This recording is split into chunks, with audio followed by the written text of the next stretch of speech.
Today we're going to be looking at chapter 3 of Jonah. And in Jonah 3, we see Jonah restarting, getting back on track, running with God in fulfillment of his life mission. Amen. So it doesn't matter where you are, you can still come back to God. Right? God's arms are wide open. And I want to speak with you about the God of second chances, the God of second chances. And what to do when God gives us a second chance or a fifth chance or a 10th chance or 1,000 chance, because God will come after you. We sang a song, the reckless love of God is coming after me, running after me. Today, God hasn't left you. If anything else, we are the ones who walk away from God, but God is right there, right there, right there. His arms wide open, saying, come on in, jump into my loving, faithful arms. And I will pick up from where you left off to accomplish the things that I've destined for your life. Now, we ended Jonah chapter 2 with a promise. Here's Jonah, ran away from God, threw him in the sea, and the Bible tells us God made a custom-made fish to swallow Jonah, and we read that this fish spit him on the shore of the beach, right where God wanted him to go. God will not stop coming after you. Oh, somebody received that, say amen to that.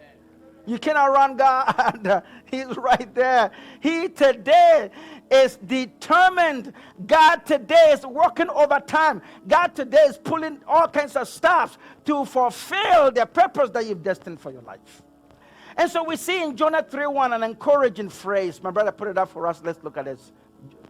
Jonah 3:1. It says what? Then the word of the Lord came to Jonah a second time. Somebody say a second time.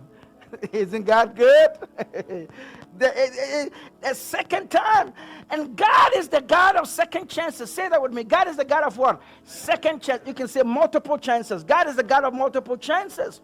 He loves to give us second chances, third chances, fourth chances. He gives us many, many, many chances because of his grace towards us, because of his mercy towards us.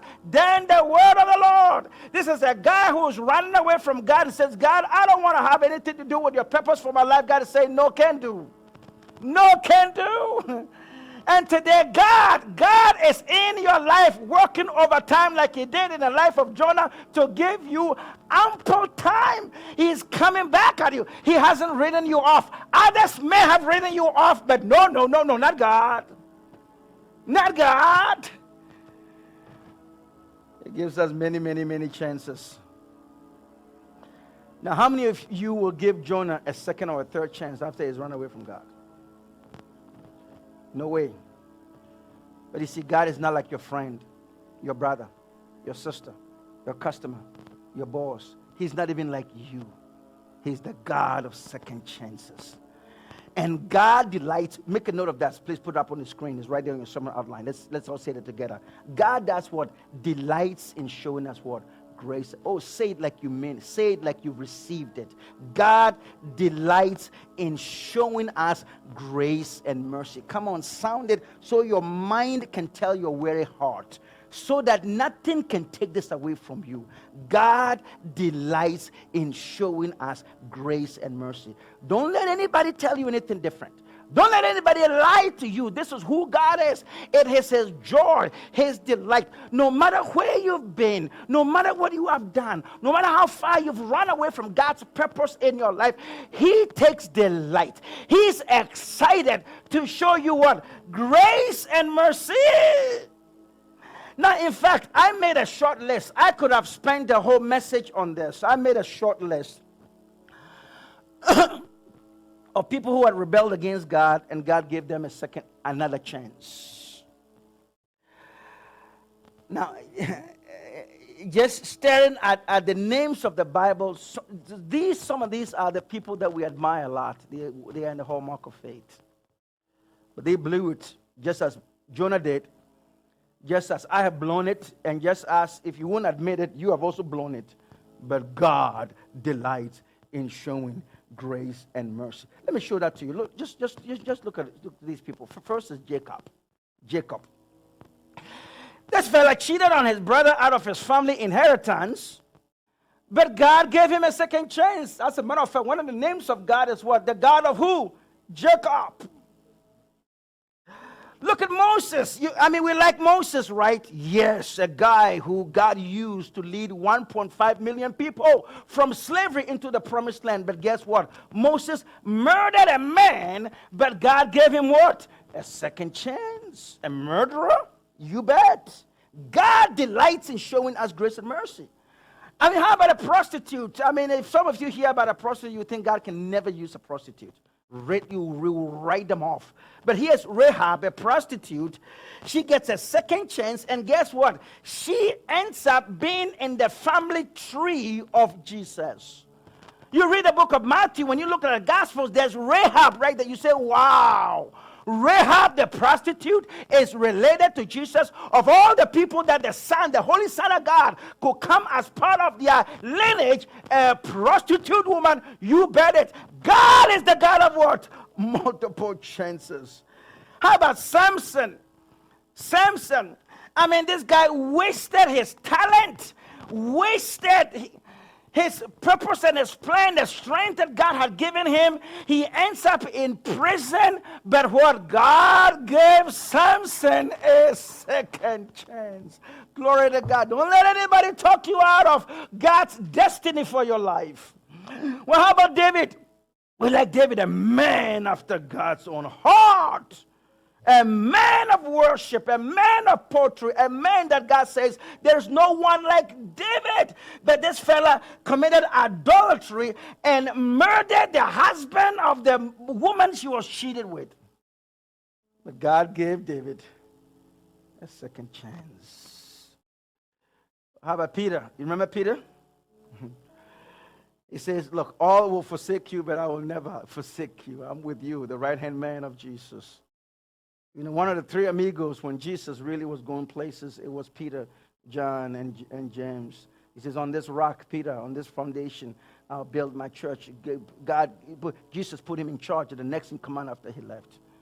But you and I know that he denied Jesus at his arrest, right before Jesus' crucifixion. He'd been with Jesus 3.5 years. But when the push came to shove, when he felt like his life was in danger, he said, who? What? Where? I don't even know who you're talking about. Never seen this man before. Totally denied Jesus at the last second. But Jesus came back and said, you are my man. I'm going to give the keys. You're going to take my place and become the next in command and really bring this kingdom of heaven to pass. God delights in showing us what? Grace and mercy. Let me give you one more. I could spend a whole message looking at these people. Zacchaeus, one who was hated, a dishonest businessman, a chief tax collector. When Zacchaeus came around, people would look at him back in those days and spit on the ground.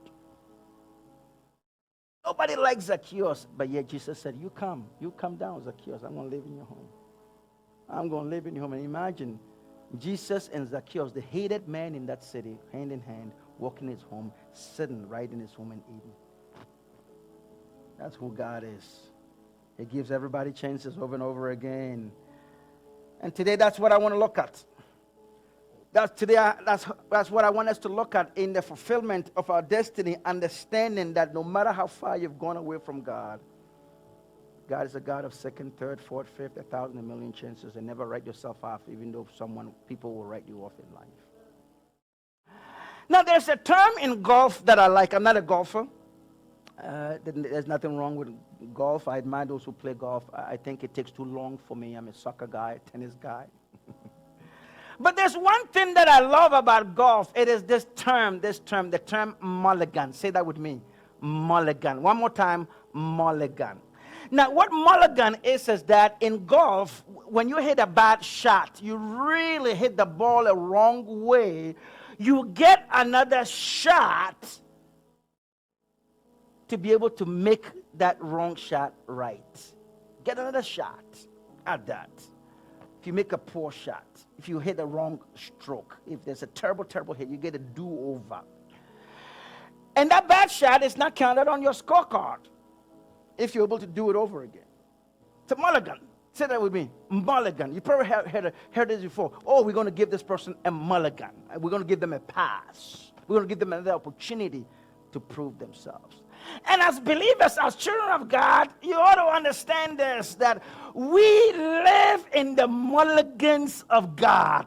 We live in the grace of God. God always is looking to give you another chance to come home to him. God is always looking to give you another chance to come back to his plan and his purpose. He has not written you off. So we ought to live in the grace of God, and in God's time, we ought to live in the what? The mulligans of God. Amen.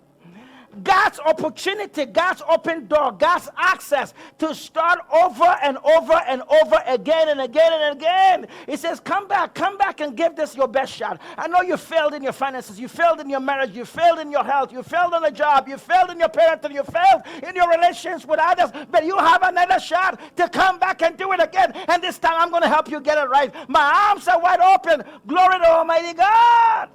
Because your God and my God is a forgiving God. He will forgive you over and over and over again. And others may say, well, that's not fair. Well, grace is not fair. Who said grace is fair? Grace is not fair. It's called grace. It's called mercy. Now, there are lots of areas where we could spend all day looking at the mulligans of God, the mulligan promises of God. But here's one. Proverbs 28:13. Lock it in your heart and your mind. Here's what this verse says. I love this. It says what? A man or a woman, I will add, who refuses to admit their mistakes can never be successful. But read that with me, the bats of the Bible. But if he or she confesses and forsakes them, guess what? He gets what? Another chance. You get a mulligan. Just like Jonah, God said, yes, come right back as though it never happened. Get a restart in life. We're going to make up for lost time. We're going to bring you back to what God destined for your life. He says, if you turn, if you confess like Jonah, if you forsake them, if you says, God, I blew it. God, I was stupid. God, I was dumb. God, I thought I'd make it on my own, and I failed miserably. God says, welcome, come back. You get another one. Chance. Somebody say another chance. Another one. Chance. Glory to God. You get a mulligan. I want this golf term to really get into your heart and your mind. That's the amazing grace of God. But it says if you refuse to admit your mistakes, you can't be successful. But when you come back like Jonah did in the belly of a fish, he says, God, I'm coming back to you. I was stupid. I was dumb. But now I would fulfill my vows. I'm going to come back to you. And when you confess and you forsake them, you get another chance. Now here's another mulligan verse. Another mulligan verse in the Bible. Lamentation chapter 3. I love this portion of scripture. Lock it in your heart. Look at this. Lamentations 3, 22 and 23. It says what? The faithful love of the Lord never ends. Stop right there. Stop right there. The faithful love of God never ends. God's endless love. In other words, God will never stop loving you. Why don't you tell somebody, look at someone and says, God will never stop loving me. And you tell me too. Look at somebody and share that with them. God will never stop loving me. Me too. God will never stop loving you. The faithful love of God never ends. In other words, you cannot even make God stop loving you because his love is not based on what you have done. His love is based on who God is. He's a God of faithful love. Say that with me. He's a God of what? Faithful love. And it says, it is what? It is what? Only the Lord's mercy that has kept us from complete destruction. In other words, were it not been for the mercy of God, you will not be here today. You will not be alive today. Do you believe that? So God's treating you with mercy all the way through, all the way through. Great is his faithfulness. His mercies begin afresh every morning. Now, if you've been with this church, you know that one way to understand the Bible and really hone in the Bible and look at the words that have been repeated. And the Bible translators did this for a reason. They could have come up with a lot of different synonyms for the word mercy, but it says this is the key theme here of this portion. It's also mercy, mercy. Do you see that twice? You see mercy in here? It's the Lord's mercy that has kept us. His mercy begins. In other words, God is saying, the way I treat you is based on what? Mercy. Because of my mercy, my love towards you will never end. Because of my mercy, I'll be faithful to you. Because of my mercy. Every day,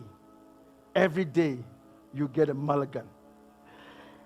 His mercies begin afresh every morning, every single day of your working life. You get a fresh start with God. Just look at the magnitude of that. There are people today who when they look at you, they look at you based on your past. They look at you based on your failures, based on your weaknesses, based on the things that you cannot do. They just look at you based on your credit report, based on your bank account, based on they tag you all over your age, your race, your education, your background. They're looking at you through that spectrum, through that window. But God is saying every morning, the Lord is fawning over you.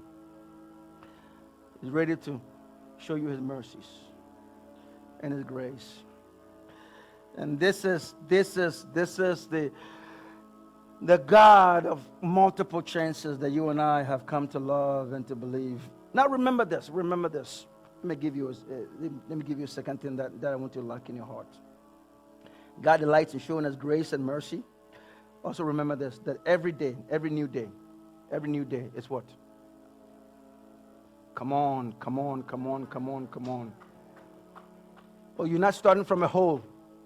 You're not trying to dig yourself from your last mistake, your last fall, but every day, every new day, it says, my mercies begin afresh every day. As a child of God, what's going to take others a lifetime to accomplish, God is saying, today is the day of your breakthrough. What hasn't started will come to pass. Oh, my Lord. His mercies begin what? Afresh every day. When you look at yourself, it's going to take a long time to get to this place. It's going to take a long time to pay my debts. It's going to take a long time for this sickness to leave. It's going to take a long time for me to even get ahead in life. I don't have the time in life. Yes.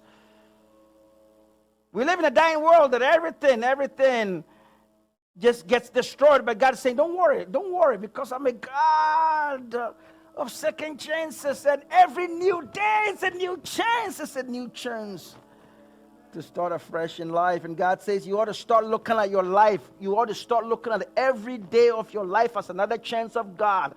Every single day you are alive, say, God is going to do something new in my life. Something that has happened will come to pass. Something that has not begun. What I've failed at, what I haven't thought of, what is not supposed to happen will happen in my life today, because God, he says his mercies, his faithful love, unfailing love for you will never end.